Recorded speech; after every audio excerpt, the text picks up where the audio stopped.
파이썬에서는 웹서버와 통신하기 위한 라이브러리로 리퀘스트를 사용합니다. 서버와 클라이언트라는 개념이 있어요. 여기서 데이터를 가지고 있는 곳이 서버이고 이 데이터를 가진 서버에 요청을 보내는 고객의 입장인 클라이언트가 있습니다.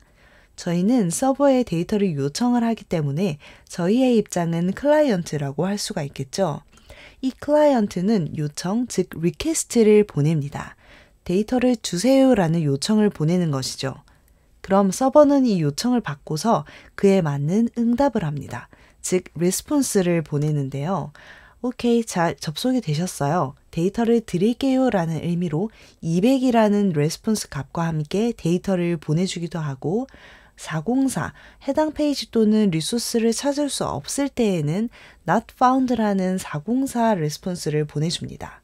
또한 저희가 코드를 잘못 보냈거나 요청을 이해할 수 없거나 처리할 수 없는 권한이 없는 어떤 요청을 보냈을 때에는 400이라는 레스폰스를 돌려줍니다. 그래서 저희가 데이터를 활용하기 위해서는 200이라는 레스폰스를 응답을 받아야 하고 그 다음에 서버에 허락이 된 저희에게 허락된 데이터들만 접근을 해서 데이터를 받을 수 있게 되는 겁니다. 바로 실습해 보겠습니다. VS 코드에서 여러분이 작업하실 경로의 폴더를 열어주세요. 저는 크롤링 베이직이라는 폴더를 하나 만들었고요. 여기에 request라는 주피터 노트북 파일을 하나 만들 겁니다. 만일 리퀘스트 라이브러리가 설치되어 있으신 분들은 바로 임포트를 해주시면 되는데 만일 없으시다면 pip 인스톨을 통해서 리퀘스트를 한번 먼저 실행해 주세요. 저는 설치가 되어 있기 때문에 바로 리퀘스트를 임포트 해 보겠습니다. 리퀘스트. 네, 임포트가 잘 되었죠? 저희 구글 홈페이지 메인 URL을 가지고서 한번 해볼까요? 네, google.com이라는 사이트에 저희가 이 요청을 보낼 겁니다. 요청을 request.get으로 해서 저희 이 URL의 정보를 받고 싶다라는 요청을 이 URL로 보내는 건데요. 요청에 대해서 응답한 결과가 저희에게 돌아오게 되니까 저희 입장에서는 레스폰스를 받게 되겠죠. 그래서 이 레스폰스를 한번 받고 이 레스폰스 상태까지 출력해 보겠습니다. 프린트에 f스트링을 사용해 볼게요. 상태 코드는 레스폰스로 저희가 받은 스테이터스 코드를 넣어줄 거고요. 그리고 헤더 정보도 한번 볼까요? 네, 상태 코드 그리고 헤더 정보는 리퀘스트의 결과에 headers를 넣으시면 됩니다. 그리고 저희가 가지고 온 결과가 HTML 형태로 받게 될 텐데요. 이 HTML 저희 좀 이따가 한 번 더 구조에 대해서 설명드리고 우선 가져온 모습을 한번 볼게요. 네, 우선 상태 코드는 200번 저희 앞에서 배운 것처럼 오케이 데이터를 드릴게요. 성공적으로 접속이 되었다는 뜻입니다. 그리고 헤더 정보로 저희가 지금 요청을 보낸 날짜와 그리고 기타 중요한 정보들이 들어있는 걸 확인하실 수가 있고요. 그리고 HTML 내용에 지금 저희가 요청한 이 HTML에 관한 내용들이 쭉 들어있습니다.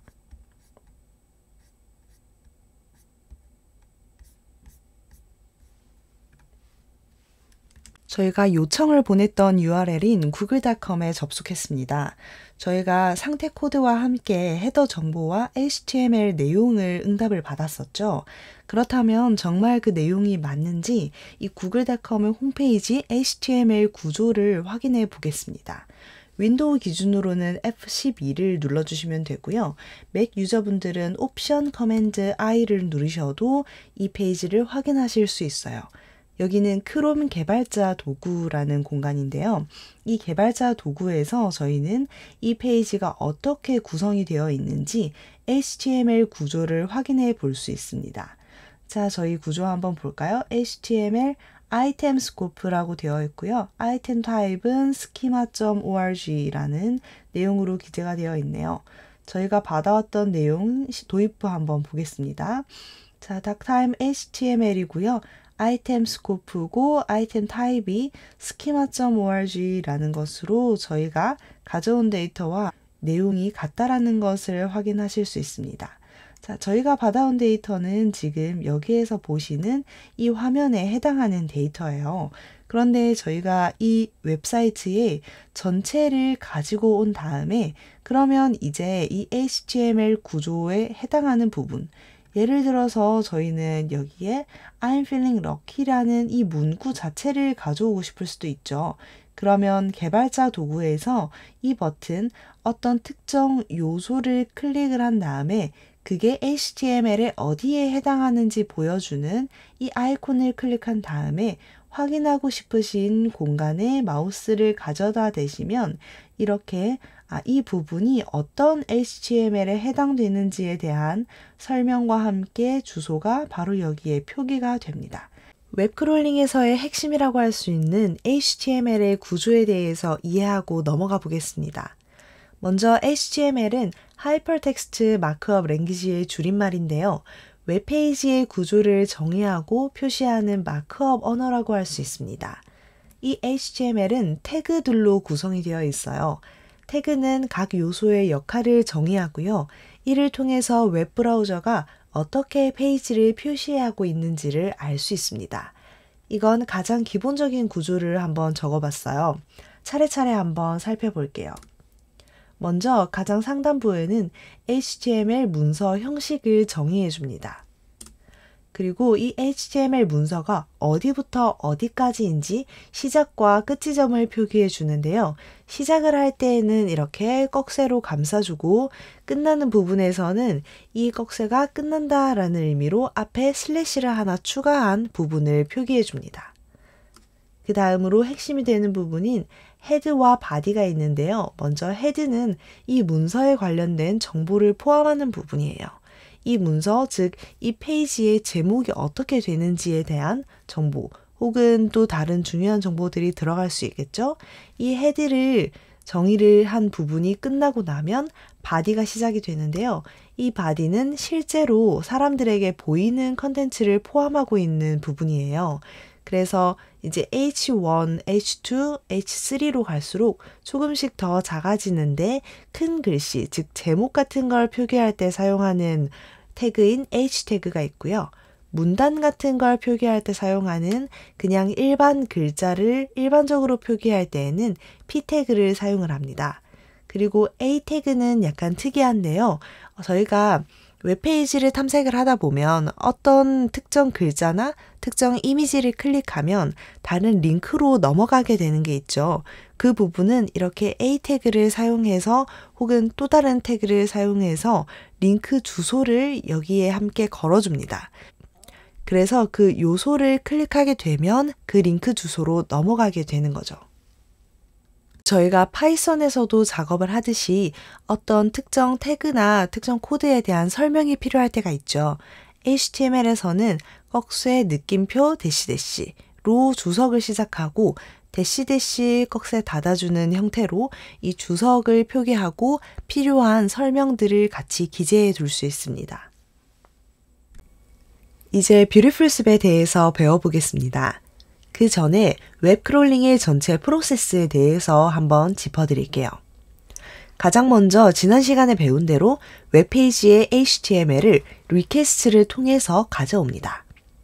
그렇게 가져온 HTML 문서를 우리가 처리하기 쉽도록 문서를 파싱을 하게 되는데요. 이 파싱을 도와주는 게 뷰티풀숲 라이브러리예요. 그럼 이 파싱이라는 건 뭘까요? 이 파싱은 HTML 문서를 읽어드리고 각 요소를 저희가 처리하기 쉬운 트리 형태의 데이터 구조로 변환하는 과정을 의미합니다. 이렇게 파싱된 문서는 저희가 그 안에 포함된 정보에 태그나 속성이나 내용 등을 활용해서 쉽게 접근할 수 있게 만들어주는데요. 이 부분부터 직접 실습해 보겠습니다. 먼저 뷰티풀숲 라이브러리를 설치해 줄 거예요. 코드에 저희가 pip 인스톨을 활용해서 뷰티풀숲 라이브러리가 없으신 분들은 뷰티풀숲 4를 설치해 줍니다. 저는 이미 설치가 되어 있기 때문에 이 부분을 주석 처리하고 넘어갈게요. 설치가 완료되셨다면 이제 라이브러리를 임포트할 차례입니다. 이름은 from bs4라는 줄임말을 사용하는데요. beautifuls4의 줄임말입니다. 그리고 여기에서 저희가 원하는 걸 beautifuls은 B를 대문자, S도 대문자로 입력해야 하는 부분에 주의하시면서 라이브러리를 임포트해 주세요. 임포트가 완료되었다면 이제 저희가 간단한 어떤 HTML 코드를 가지고서 제가 HTML 파서에 대해서 먼저 설명드리고 싶은데요. beautifuls라는 건 우리가 처리하기 쉽도록 이 HTML 문서를 파싱하는 역할을 도와준다고 했죠. 그래서 이 파싱에 대해서 먼저 이해하고 넘어가겠습니다.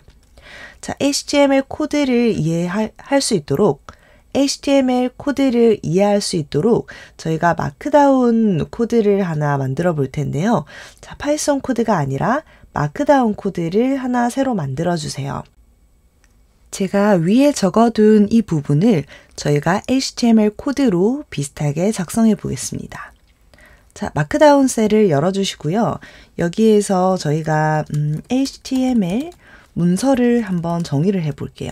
자, 문서의 시작 부분과 끝 부분을 먼저 정의를 해줍니다. 그 다음에는 저희가 헤드 부분을 또 정의를 해줄게요. 헤드의 시작과 끝 부분을 정의해 줄게요. 네, HTML 문서도 끝이 아니라 앞에 이렇게 슬래시를 넣어주세요. 자, 그러면 HTML 문서를 정했고 헤드 부분을 정의를 했어요. 그리고 헤드와 바디로 구분을 해줍니다. 그렇죠? 그러면 저희가 작성한 부분 HTML 문서 안에 헤드의 시작과 끝이 있고 바디의 시작과 끝이 있습니다. 그럼 이 문서의 제목을 정하는 부분 그리고 문서의 본문을 정하는 부분을 저희가 지금 나눈 거예요. 조금 더 크게 보여드릴게요. 자, 헤드 부분에는 저희가 타이틀을 지정해 줄 겁니다. 타이틀 또한 타이틀의 시작과 끝 이렇게 정의를 해 주실 거예요. 그리고 저희가 이렇게 시작과 끝 부분을 정의했다면 그 사이에 저희가 원하는 이 문서의 제목을 적어 줄 겁니다. 저희 지금 beautifuls에 대해서 배워보고 있으니까 beautiful's example, beautiful's 예시라는 제목을 한번 붙여볼게요. 그리고 본문 부분입니다.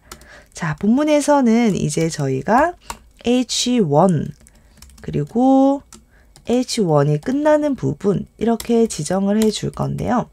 이 부분은 문서의 제목, 어떠한 저희 큰 제목을 나타낼 때 H1, H2, H3와 같은 제목을 씁니다. 이 부분이 어떻게 표기되는지 밑에서 보여드릴게요. 여기에는 저희가 웹 크롤링 프로세스에 대해서 설명하고 있기 때문에 이 부분을 소제목처럼 활용을 할 거예요. 그리고 본문 부분에는 p 태그를 사용해 줍니다. p 태그도 시작되는 부분과 끝나는 부분을 정의를 해 주시고요. 이 태그 사이에 저희가 원하는 내용을 기재해 줄 거예요. 자, 제일 먼저 저희 리퀘스트 요거는 웹페이지의 뭐라고 했었죠? 네, 웹페이지에 존재하는 이 HTML을 가져오는 역할이라고 말씀을 드렸습니다. 그리고 그 다음으로 또 동일하게 p 태그를 열고 p 태그를 닫아줘 볼게요. 두 번째로는 저희 이번 시간에 배우는 beautifuls에 대해서 저희가 처리하기 쉽도록 어떤 가져온 HTML 문서 파싱을 도와준다라고 말씀드렸습니다. 오타가 있네요. 웹페이지의 HTML을 가져오고 문서 파싱을 도와주는 역할. p 태그 하나만 더 만들어 볼까요? 자, 세 번째로는 저희가 원하는 요소를 선택한다. 또 p 태그 닫아주겠습니다. 자, 이렇게 문서를 만들고 나서 다시 조금 줄여볼게요. 이 부분을 실행하면 어떤 모습이 될까요? 자, 저희 제목은 beautiful's example이고요. 소제목 H1으로 웹크롤링 프로세스라는 제목을 적었고 p 태그, 본문 태그로 1, 2, 3에 해당하는 부분을 작성했습니다. 컨트롤 엔터로 이 부분 실행해 볼게요. 네, 그러면 저희가 H1으로 설정했던 부분이 굉장히 큰 제목처럼 표기가 되었고요. 본문에 해당하는 부분은 이렇게 1, 2, 3에 해당하는 이런 부분으로 나타났습니다. 자, 다시 한번 볼게요. 자, 문서, HTML 문서를 정의하고 저희가 헤드와 바디 부분을 정의했습니다. 그런데 헤드에 설정해준 부분은 표기가 되지 않았죠. 이건 이 문서의 제목을 나타내는 부분이기 때문에 바디에 해당하는 이 부분만 저희가 표출이 되게 돼요. 그래서 본문에 해당하는 부분이 소제목 H1으로 나타난 거고요. H1이 아니라 그 밑에 H2와 H3도 한번 만들어 볼게요. 자, 웹크롤링 프로세스라는 동일한 이름으로 비교를 위해서 H1, H2, H3까지 작성해 보겠습니다. 한번 실행해 볼게요. 네, 크기가 다르죠? H1이 가장 크고요. 점점 H2, H3로 내려갈수록 크기가 조금씩 작아지고 본문의 글씨는 좀 더 작은 것을 확인하실 수 있습니다. 자, 그러면 저희가 작성한 이 HTML 문서를 가지고서 이번에는 코드셀에 넣어 볼게요. 이 부분 복사해 주시고 코드셀에 넣어 주신 다음에 이 문서 자체를 저희가 변수에 담아 줄 거예요. HTML 문서라는 뜻으로 HTML Documentation이라는 이름으로 만들어 볼게요. 그리고 문자열로 만들어 줄 건데 이 부분 저희가 여러 줄의 문자열이 존재할 때에는 시작할 때 이렇게 따옴표 3개, 끝날 때 따옴표 3개를 정의해 주면 이 따옴표 3개 사이에 있는 부분은 전부 다 문자열로 인식이 되게 돼요. 그래서 이렇게 HTML doc이라는 문서를 변수로 정의를 해주고 다음 셀로 넘어가 주세요. 이 다음에 이제 저희가 이 HTML 파서에 대해서 이해하기 전에 BS4에서 Beautiful Soup이라는 클래스를 임포트를 해왔습니다. 이걸 활용해서 저희가 이번에는 객체를 하나 만들어 볼 거예요. 자, 습을 만들고요.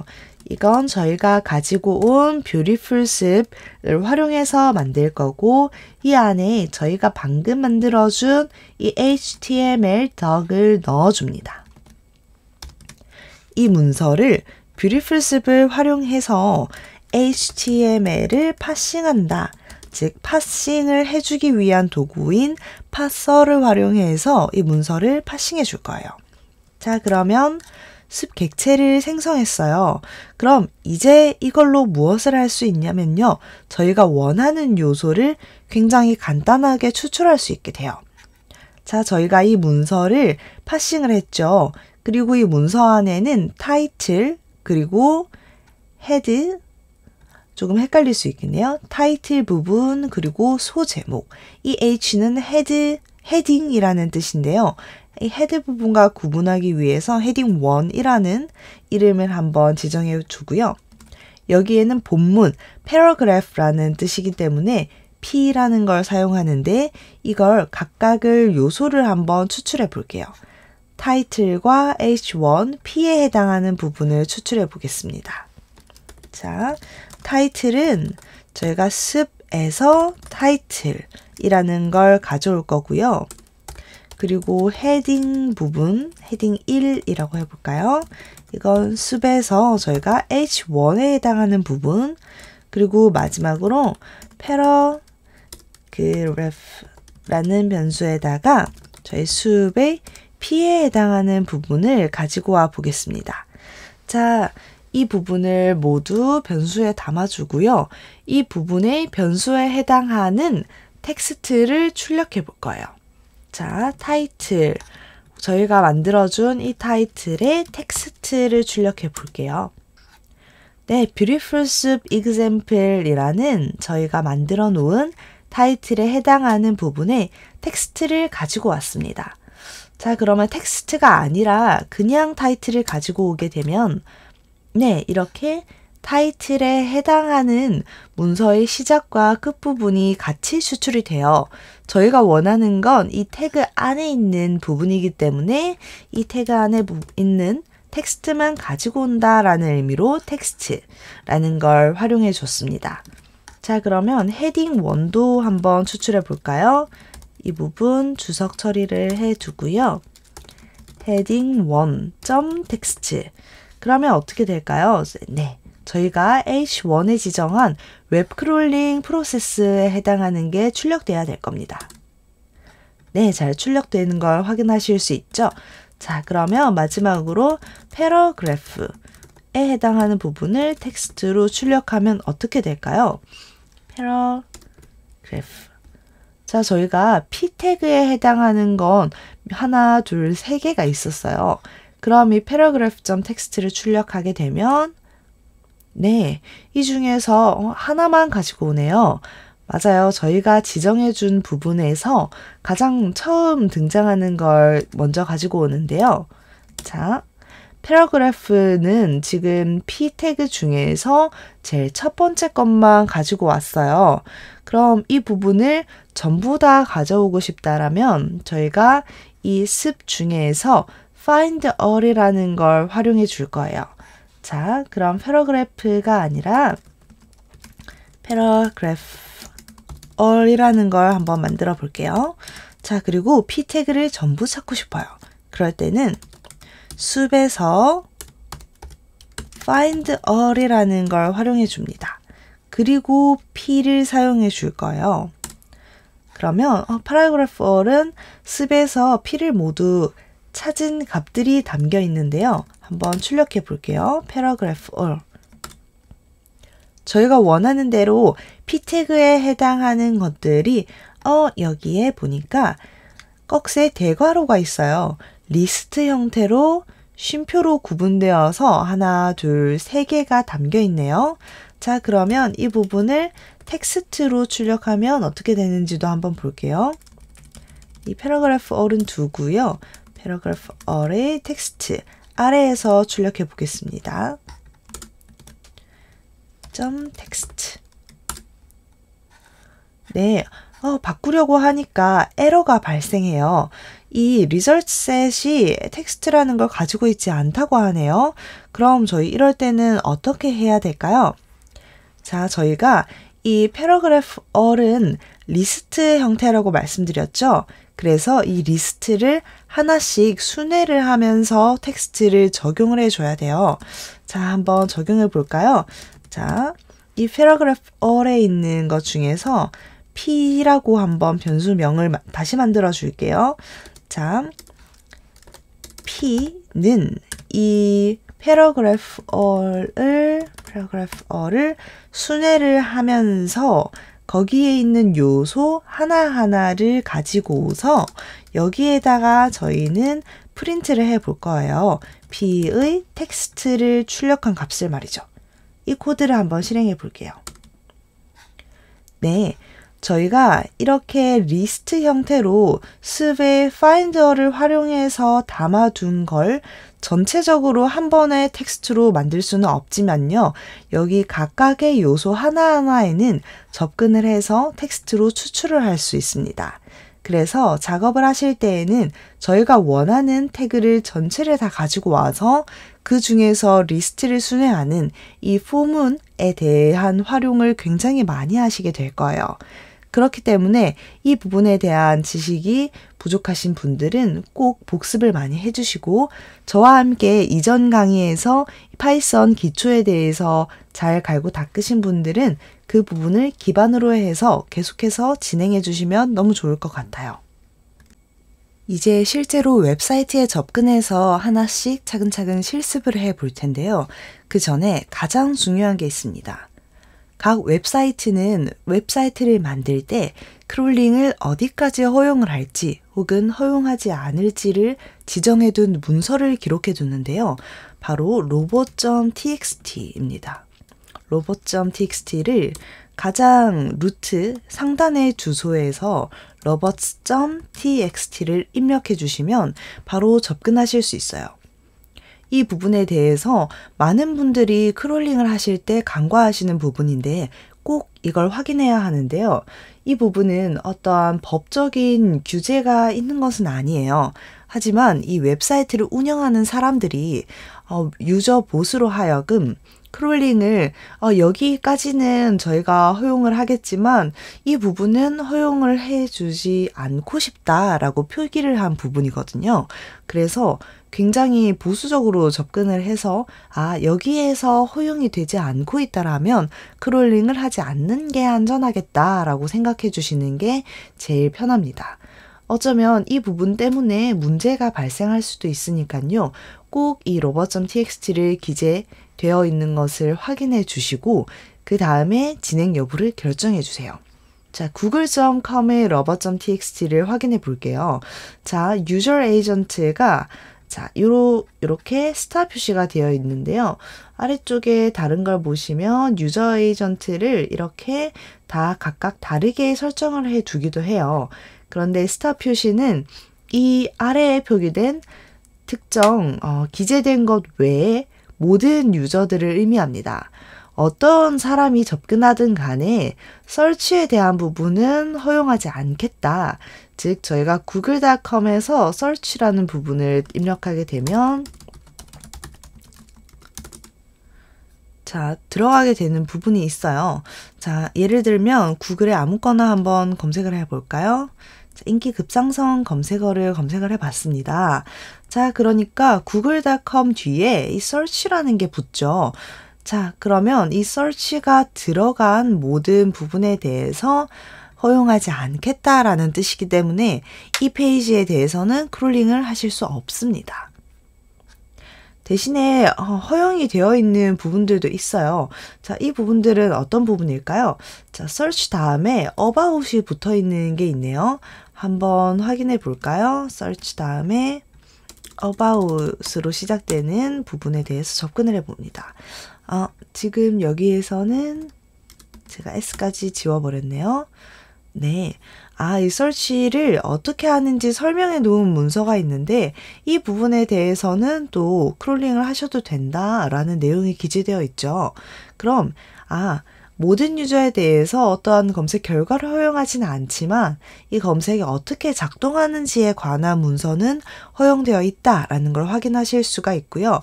이 부분을 사이트별로 잘 확인을 하셔서 크롤링을 하고자 할 때 꼭 이 메인 주소로 가셔서 robot.txt 문서를 확인해 보시기를 추천드립니다. 자, 그럼 네이버도 한번 확인해 볼까요? 자, 제가 네이버.com에 왔어요. 지금 색깔이 이런 이유는 저는 다크리더라는 확장 프로그램을 사용하고 있기 때문인데요. 이런 크롬에 접근을 하실 때 이 어두운 테마를 적용해서 전체에 야간 모드를 적용해주는 부분이니까 여러분이 접속하시는 사이트랑 차이가 없어요. 그렇기 때문에 혹시라도 다른 사이트가 아닌가 생각하지 않으셔도 되고 그대로 같이 해주시면 됩니다. 네이버도 메인 페이지에서 한번 확인해 볼게요. 네이버의 robot.txt를 확인해 봅니다. 여기는 robot.txt 문서가 다운이 되네요. 클릭해서 확인해 보니까 모든 유저에 대해서 지금 어떻게 되어 있죠? 네, 모든 유저에 대해서 디스얼로우가 이렇게 되어 있네요. 이 뜻은 전체 문서에 대한 접근을 허가하지 않겠다라는 뜻입니다. 하지만 하나만 허용이 되어 있어요. 그 부분이 어떤 부분이죠? 네, 이렇게 달러 표시가 되어 있는 부분은 이 부분으로 끝나는 부분에 대해서는 허용을 하겠다. 하지만 명확하게 여기까지로 끝이 나야 된다라는 의미예요. 즉, 이렇게 저희가 메인 주소에서 robot.txt를 확인을 했는데 이렇게 달러 표시가 된 부분만 언로가 돼 있다는 거는 저희 눈에 보이는 이 페이지 있죠. 메인 페이지에 대해서만 허용을 한다라는 의미예요. 하나 더 확인해 볼까요? 이번에는 아마존입니다. 자, 아마존에 접근해 볼게요. 아마존에 들어왔을 때 저희가 어떤 이 상품에 대한 것들을 확인해 보고 싶을 수 있죠. 그래서 robots.txt를 활용해서 들어왔습니다. 자, 모든 유저에 대해서 허용되지 않는 것들이 굉장히 많네요. 근데 이제 위시리스트에 관한 부분, 그 중에서도 유니버셜 스타로 끝나는 부분은 허용이 되어 있다라고 되어 있고, 제가 여기서 보여드리고 싶은 게 하나가 있어요. 아래쪽에 보면 유저 에이전트의 이제 GPT 봇에 대해서 모든 부분을 허용하지 않겠다라고 되어 있죠. 자, 이 부분은 GPT 봇이 저희 요즘 핫한 챗 GPT인데요. 오픈 AI에서 만든 이 챗 GPT는 인터넷에 올라와 있는 수많은 문서를 기반으로 해서 학습하고 만들어진 모델이거든요. 그렇다 보니까 이 GPT가 지금도 계속 문서를 수집하고 있는데 수집을 하지 말아달라라는 의미로 이렇게 접근을 허용하지 않는 사이트들이 하나씩 생겨나고 있습니다. 그래서 이 부분에 관해서도 한번 체크해 보시면 재미있을 것 같아서 이 부분 한번 언급해 드리고요. 이번에는 제가 그래서 허용이 되어 있는 문서를 찾기 위해서 굉장히 많이 돌아다녀 봤는데, 공영방송, 즉 뉴스는 공중으로 어떤 많은 사람들에게 알리기 위한 매체죠. 그렇기 때문에 이 부분의 로봇.txt를 확인해 보시면 여기에는 허용이 되어 있는 걸 보실 수가 있어요. 로봇.txt 한번 확인해 볼까요? 네, 모든 유저에 대해서 허용을 하고 있어요. 하지만 허용되지 않는 부분들이 있는데 리소스나 API, 속보, external preview와 같은 부분은 허용하지 않고 있네요. 자, 그러면 저희 이 뉴스 관련된 부분을 한번 가지고 와 보겠습니다. 자, 이 robot.txt 참고로 한번 띄워 놓고요. 대신에 새 창을 띄워서 메인 주소로 접근해 볼게요.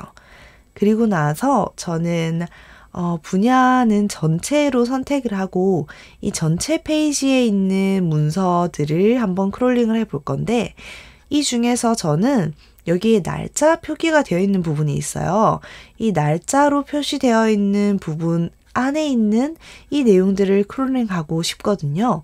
여기 보니까 1, 2, 3페이지도 있고 이 페이지를 저는 전체 페이지를 돌면서 오늘 날짜에 해당하는 부분 한번 크롤링을 해 볼 거예요. 그래서 이 부분 한번 실습해 볼게요. 페이지를 한번 새로 고침해 줬습니다. 그리고 이제 각각의 뉴스 내용이 잘려 있죠. 그래서 한 뉴스 하나당 들어가서 여기에 있는 본문까지 크롤링을 한번 해볼 거예요. 이 기사부터 한번 해볼게요. 여러분께서는 뜬 목록 중에서 가장 상단에 뉴스를 켜주시면 됩니다. 맥의 경우에는 옵션 커맨드 I, 윈도우의 경우에는 F12를 눌러주세요. 그러면 개발자 도구 화면이 뜨는데요. 여기에서 저희는 여기 제목 부분 그리고 본문 부분 이렇게 두 가지를 크롤링을 한번 해볼게요. 자, 여기에서 이 부분을 클릭하시면 저희가 원하는 요소에 마우스를 가져다 댔을 때 이 부분이 HTML 문서에 어디에 해당하는지를 알려줍니다. 그래서 이 코드를 활용해서 확인해 보니까 제목 부분은 H4 태그인데 클래스가 헤드라인 타이틀이라는 거고요. 그리고 또다시 클릭해서 이번에는 본문 부분을 확인해 보겠습니다. 본문은 div 태그이고요. 클래스 이름이 디테일 바디, 그리고 폰트 사이즈 이렇게 설정이 되어 있는 문서네요. 이 부분 화살표로 펼쳐 보시면 저희가 크롤링하고 싶어하는 내용들이 이렇게 들어 있습니다. br 태그는 엔터를 활용해 준 태그라고 봐주시면 좋고요. 저희가 배웠던 대로 주석이 같이 기재가 되어 있네요.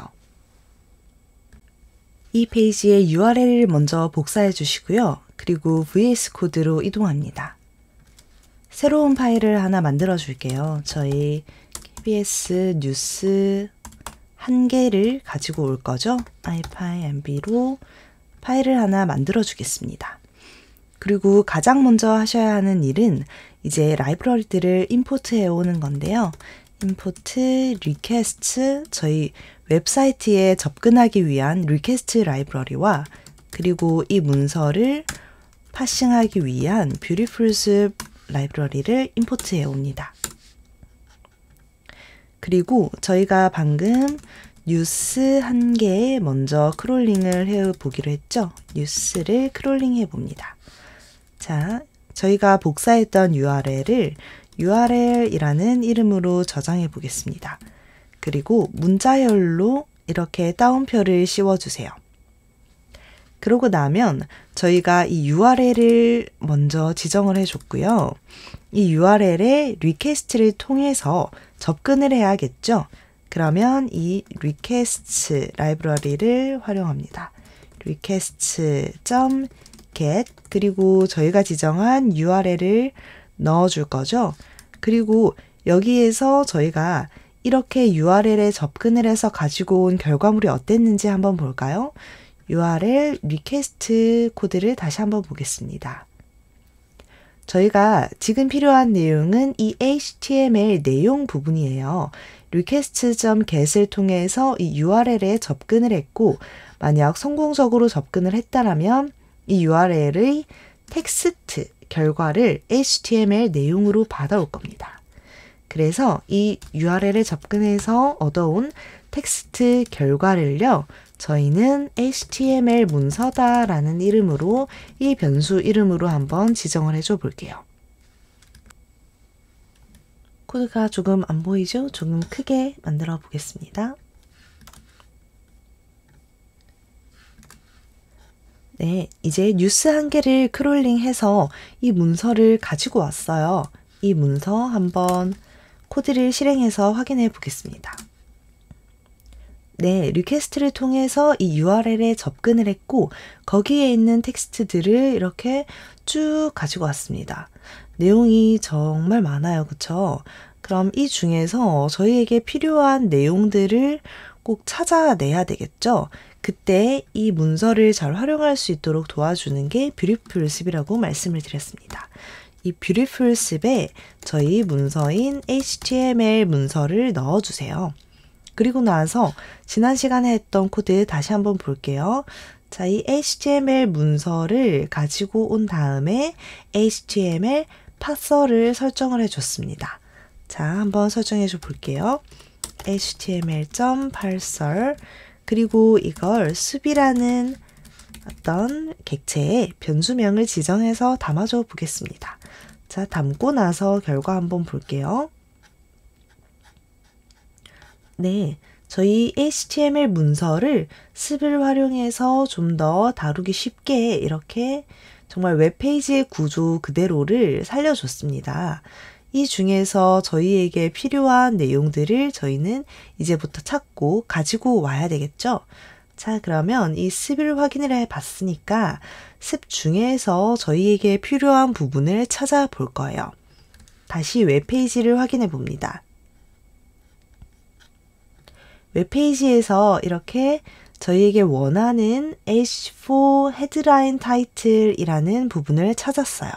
자, 저희가 여기에서 기억해야 하는 부분은 태그의 이름 H4 태그 그리고 클래스의 이름이 헤드라인 대쉬 타이틀이라는 부분입니다. 더블 클릭을 하시면 이렇게 원하는 부분만 복사를 할 수 있어요. 자, 그럼 H4 태그를 찾아서 그런데 그 중에서 저희가 혹시나 이 웹페이지를 보면 지난 시간 배운 것처럼 p 태그가 여러 개가 있을 수 있듯이 이 h4 태그도 여러 개가 있을 수 있어요. 그래서 그 중에서 가장 먼저 찾은 하나만 저희가 지정을 해 줄 건데요. 자, 그때 저희가 숲.find라는 걸 사용해요. 저희 타이틀, 그 중에서 첫 번째 뉴스니까 타이틀 1이라는 이름을 써볼게요. 그리고 이 습의 find라는 걸 사용을 합니다. 이 find는 다양하게 사용을 할 수가 있는데 이름처럼 무언가를 찾는다라는 뜻이에요.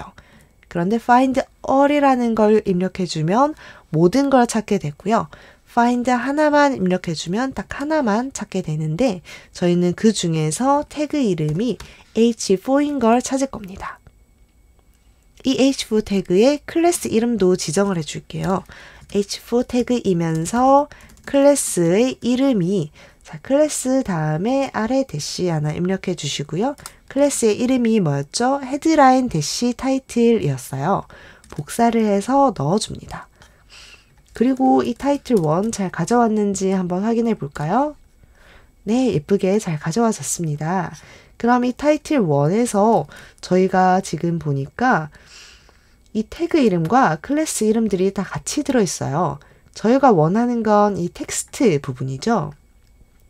그렇기 때문에 타이틀 1에서 텍스트만 가져와 달라라는 의미로 타이틀 1.텍스트를 입력하시면 이렇게 텍스트 부분만 가지고 오게 됩니다.